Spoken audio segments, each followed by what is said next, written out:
Josh, let's return to Red Bull now, and specifically the brief flashpoint between the two drivers on Saturday. They were very keen to tell me that it shouldn't be a story when I asked them about it in the press conference after the sprint. Were they right?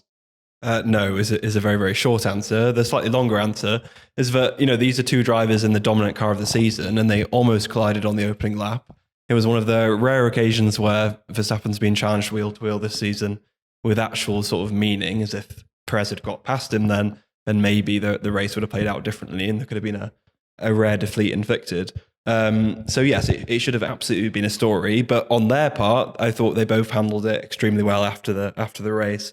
They both were singing from the same hymn book, and they were both keen to play it down and properly. I thought did a very good job of that compared to some intra-team incidents we've seen in the past. Perhaps helped by the fact that it all turned out very well for them anyway, so didn't have real consequence. Sergio Perez was probably a bit annoyed to lose second place for just I think it was about 12 laps.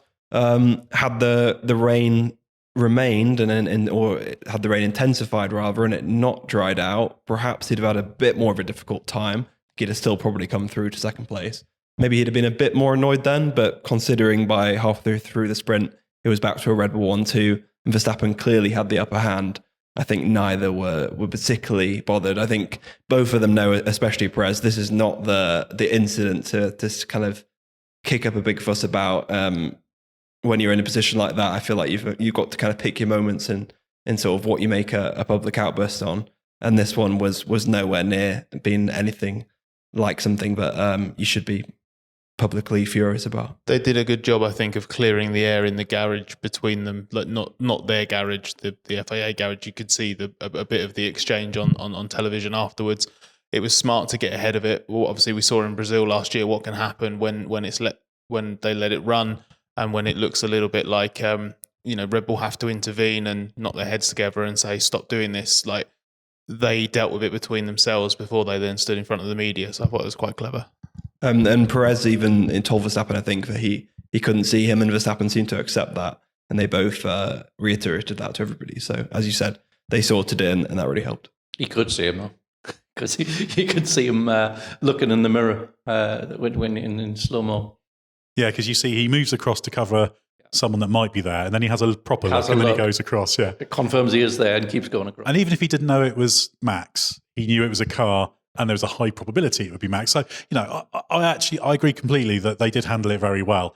And actually, the way Max responded to my question, which was about, well, it could have gone worse. Are you 100% happy?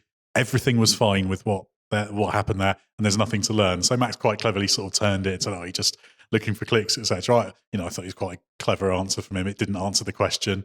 It didn't try to make me look stupid, but it was sort of a funny way of doing it. I was quite happy with the answer because the fact he didn't want to 100% clear it all said a lot. And you were still able to write a story from it, so that's all that matters. When Perez put Verstappen on the grass and Verstappen rejoined without losing a huge amount of ground, I knew exactly what was coming at turn 3. There was no way that Verstappen wasn't sending it up the inside, and obviously then I don't think what he did at turn 3 was intentional in terms of, he quite clearly locked up, didn't he, and slid a bit wide.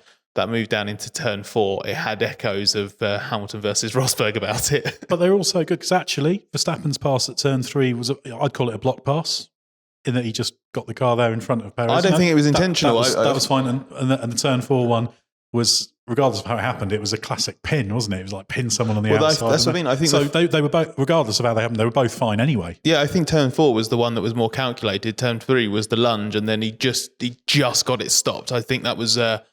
I think the block was not. He would have obviously blocked him anyway, but I think it was the little slide under braking that did the damage. It's just that little hint of the championship battle we haven't quite had, which made for a good talking point, and still good for Red Bull, a 1-2 in the sprint, so they did what they needed to do.